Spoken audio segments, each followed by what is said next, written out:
نبی اور آل نبی کی بارگاہ میں ایک مرتبہ اور بابا سے بلند درود پاک پڑھ لیں. اللہم صلی وسلم وبارک علیہ صلاۃ و سلام علیک یا آقا یا مولائی صلی اللہ تعالی علیہ وسلم.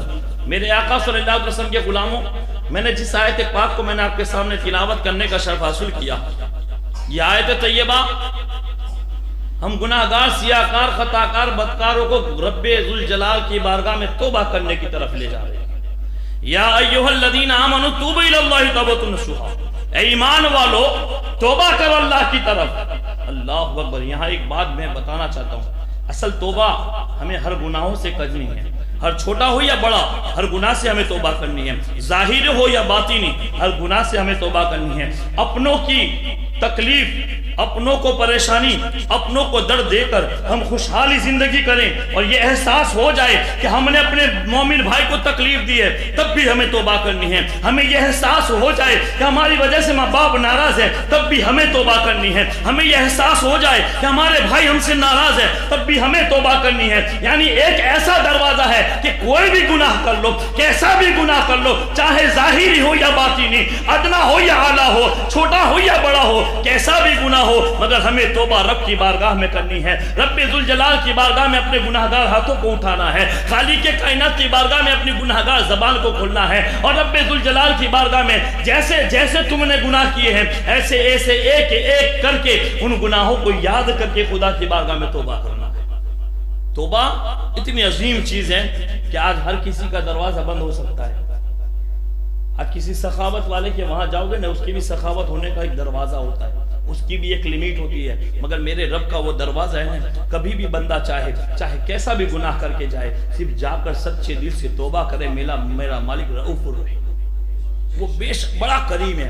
اور میرے آقا کے غلاموں، آج اس آیت کو میں نے اس تعلق سے بیان فرمایا کہ ویسے گناہ تو بے شمار ہیں اور ہم گناہ گاروں سے ہوتے ہیں، مگر آج میں صلہ رحمی کے تعلق سے جو ہم رشتہ داروں کے ساتھ برا برتاؤ کرتے ہیں، ہم اپنے بڑوں کے ساتھ برا برتاؤ کرتے ہیں، اپنے کٹمب والوں سے جو برا برتاؤ کرتے ہیں، اپنے پڑوسیوں کو جتنا ستاتے ہیں، ایسے تو قرآن پاک میں وَذِي الْقُرْبَى وَالْيَتَامَى وَالْمَسَاكِينَ کے تعلق سے بھی بیان آیا ہے. مگر میں نے توبہ کی آیت اسی لیے پڑھی کہ آپ ہر گناہ سے توبہ کر لو. اگر آپ کی وجہات سے کسی کو تکلیف ہے تو اس وقت کو یاد کر کے وہ توبہ کر لو. میرے آقا صلی اللہ علیہ وسلم کے غلاموں، آج ہمیں ایک کام یہ کرنا ہے کہ آج سب سے پہلا کام یہ کہ خدا کی بارگاہ میں ہر گناہوں سے توبہ کرنی آج.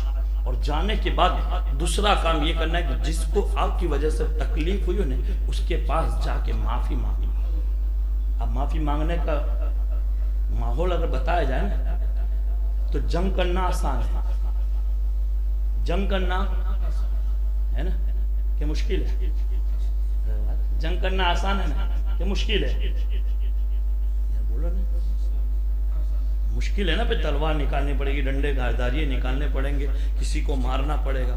اور معافی مانگنا کتنا آسان ہے، صرف جا کے کہنا ہے بھائی میرے سے غلطی ہو گئی، معاف کر دیا، اتنا ہی کہنا ہے نا. مگر اگر ایک نظریے سے دیکھا جائے تو جنگ کرنا آسان ہے مگر معافی مانگنا مشکل ہے. اس لیے کہ جنگ تو ہر کوئی کر لیتا ہے مگر معافی ہر کوئی نہیں مانگ سکتا. معافی مانگنے کے لیے اس کا جگر بڑا ہونا چاہیے، معافی مانگنے کے لیے خدا کا خوف ہونا چاہیے، معافی مانگنے کے لیے اس کے دل میں یہ جذبہ ہونا چاہیے کہ آج میں اس سے معافی مانگتا ہوں، میرا مولا میری گناہوں کو معاف کرنے والا ہے. یہ اس کے پاس میں یہ جذبہ ہونا چاہیے. اور میرے آقا صلی اللہ علیہ وسلم کے غلاموں، ایک اندازہ آپ نے لگایا ہے، آج ہر کوئی دشمنی کرنے کے لیے تیار ہے مگر جا کر معافی مانگ کے رشتہ بڑھانے کے لیے تیار نہیں ہے. معافی مانگ کے اپنے رشتے کو آگے بڑھانے کے لیے تیار نہیں ہے. آج لوگ معافی مانگنے میں شرم کرتے ہیں. میں کیوں مانگوں گا، میں اس سے بڑا ہوں، میں کیوں مانگوں معافی، اس سے زیادہ طاقت میری ہے، میں کیوں مانگوں اس سے معافی کہ اس کو کیا میرے سامنے یہ زیر ہے، میں زبر ہوں، اس کے سامنے میں جھکوں. آج یہ ہمارا ماحول ہے. اور پہلے ایک حدیث پاک سنو. میرے مصطفیٰ کریم دانہ غیوب تاجدار مدینہ صلی اللہ تعالی وسلم ارشاد فرماتے ہیں، اگر کسی کے سامنے تمہیں معافی مانگنے میں حیا آ جائے، کسی کے سامنے تمہیں جھکنا ناپسند ہو، مگر تم اگر کسی کے سامنے جھکنے سے تمہاری عزت چلی جائے، اگر کسی کے سامنے جھکنے سے تمہارے وقار میں کمی آ جائے، اگر کسی کے سامنے جھکنے سے تمہاری شان میں گھاٹا ہو جائے، یہ میرا مصطفیٰ فرماتے ہیں، اگر تم دنیا میں میری بات پہ عمل کر کے میری حدیث پہ عمل کر کے یہ کام کرو گے کہ تم اگر کسی سے معافی مانگو گے اور تمہاری عزت تک کمی آ جائے گی، میرے مصطفیٰ فرماتے ہیں قیامت کے دن میں اسے عزت دلاؤں گا، قیامت کے دن وہ مجھ سے عزت لے لینا۔ اب اندازہ لگاؤ، ہم دنیا میں معافی مانگ لے، اندازہ لگاؤ کسی کو ہم سے تکلیف ہوئی اس کے پاس جا کے معافی مانگ لے، معافی یہاں مانگو، قیامت کے دن جو کوئی کسی کا مددگار نہ ہوگا، قیامت کے دن کوئی کسی کا پرسان حال نہ ہوگا، قیامت کے دن کوئی کسی کا ہمدرد نہ ہوگا، ایسے عالم میں میرے مصطفیٰ اس کی عزت میں اضافہ فرمائیں گے۔ یہ میرے مصطفیٰ فرماتے ہیں۔ اور ایک آج ہم ہیں، ہمارے پاس تکبر بے شمار، ہمارے پاس گھمنڈ بے شمار، ہمارے پاس پاور بے شمار۔ آج تو بڑا درد ہوتا ہے ان باتوں کو یاد کرنے سے بھی کہ آج ہمارے پڑوسی ہم سے بے انتہا تکلیف میں ہیں، مگر اس کا احساس تک نہیں ہے، احساس تک نہیں ہے۔ میرے آقا صلی اللہ علیہ وسلم کے غلاموں، رشتہ دار ہم سے تکلیف میں ہیں، ہمیں احساس نہیں ہے۔ آج ہر آدمی یہ سمجھ کے دوسروں سے دور ہوتا ہے کہ یار میں بڑا ہوں، میں کیوں جاؤں اس کے پاس، میں بڑا ہوں، میں کیوں اس سے معافی مانگوں۔ میرے آقا صلی اللہ علیہ وسلم کے غلاموں، اور کچھ حدیث آپ کے سامنے پیش کروں۔ سب سے پہلے حدیث میرے آقا صلی اللہ علیہ وسلم کی بارگاہ میں ایک صحابی رسول نے عرض کی، یا رسول اللہ صلی اللہ علیہ وسلم، ہمارے لیے پڑوسی کا کیا حق ہے؟ ہمارے لیے پڑوسی کا کیا حق ہے؟ مجھ پر میرے پڑوسی کا کیا حق ہے؟ تو سب سے پہلا حق تو یہ ہے کہ آپ کی زبان سے، آپ کے ہاتھ سے آپ کا پڑوسی محفوظ ہو، پہلا حق یہ ہے۔ دوسرا حق یہ ہے کہ اللہ کے رسول صلی اللہ علیہ وسلم فرماتے ہیں، یہ کسی عام عالم کی بات نہیں کرتا، یہ خالق کے کائنات کے پیارے رسول کا فرمان سناتا ہوں۔ اگر دل میں محبت جگ جائے تو اگر ہم سے کوئی کسی پڑوسی کو تکلیف ہوئے نا تو سچے دل سے معافی مانگ لینا، میرے مولا کے معافی دینے کے دروازے بے شمار ہیں، وہ معاف کرنے والا رؤوف الرحیم ہے۔ میرے آقا صلی اللہ علیہ وسلم ارشاد فرماتے ہیں کہ اگر تم اپنا مکان بھی بناؤ تو پڑوسی کے مکان سے اونچا مکان نہ بنا، پڑوسی کے مکان سے اونچا مکان نہ بنانا۔ میرے مصطفیٰ فرماتے ہیں کہ کہیں اس کے گھر میں تمہارے مکان کی وجہ سے ہوا نہ پہنچ سکے۔ اور میرے آقا صلی اللہ علیہ وسلم کے غلاموں، اللہ کے رسول صلی اللہ علیہ وسلم فرماتے ہیں کہ اگر کوئی تمہارا پڑوسی، اگر ایک دیوار اکثر بیشتر ہوتی ہے نا کہ جوائنٹ دیواریں ہوتی ہیں، ایک دیوار ہے، اگر وہ ہتھوڑی مارے یا لکڑی یا لوہے کی کوئی کیل اندر ڈالے اور آواز آپ کو آئے نا، تب بھی اسے کچھ نہ کہنا، کیونکہ وہ تمہارا پڑوسی ہے۔ میرے مصطفیٰ کریم صلی اللہ علیہ وسلم ارشاد فرماتے ہیں کہ اگر تمہارا پڑوسی بیمار ہو جائے نا تو سب سے پہلے تمہارا حق یہ کہ اس کی بیمار پرسی کے لے جایا جائے۔ اگر تمہارا پڑوسی بھوکا ہے نا تو سب سے پہلے تمہارا حق ہے کہ اس بھوکے کو دیکھا جائے، آپ کا پڑوسی بھوکا ہے کہ پیاسا۔ اور آج ہم اگر اپنی زندگی دیکھیں تو کیا سوچتے ہیں، پڑوسی جائے بھاڑ میں، نہیں کہتے جائے اسے جہاں جانا ہوئے میں میرا۔ اللہ کے رسول صلی اللہ علیہ وسلم ایک حدیث پاک میں ارشاد فرماتے ہیں، میرے مصطفیٰ صلی اللہ علیہ وسلم فرماتے ہیں کہ اگر تم کھانا پکاؤ نا کھانا تو اس میں شوربہ زیادہ رکھو، پانی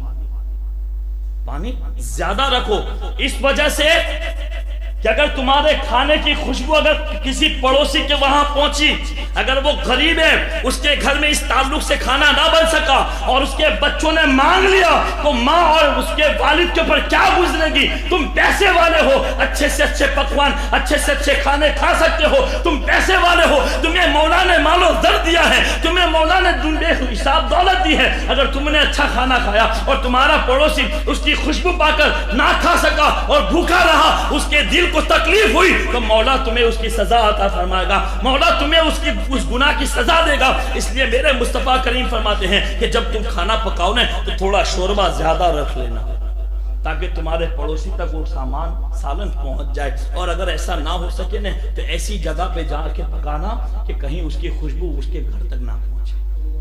یہ میرے مصطفیٰ فرماتے ہیں۔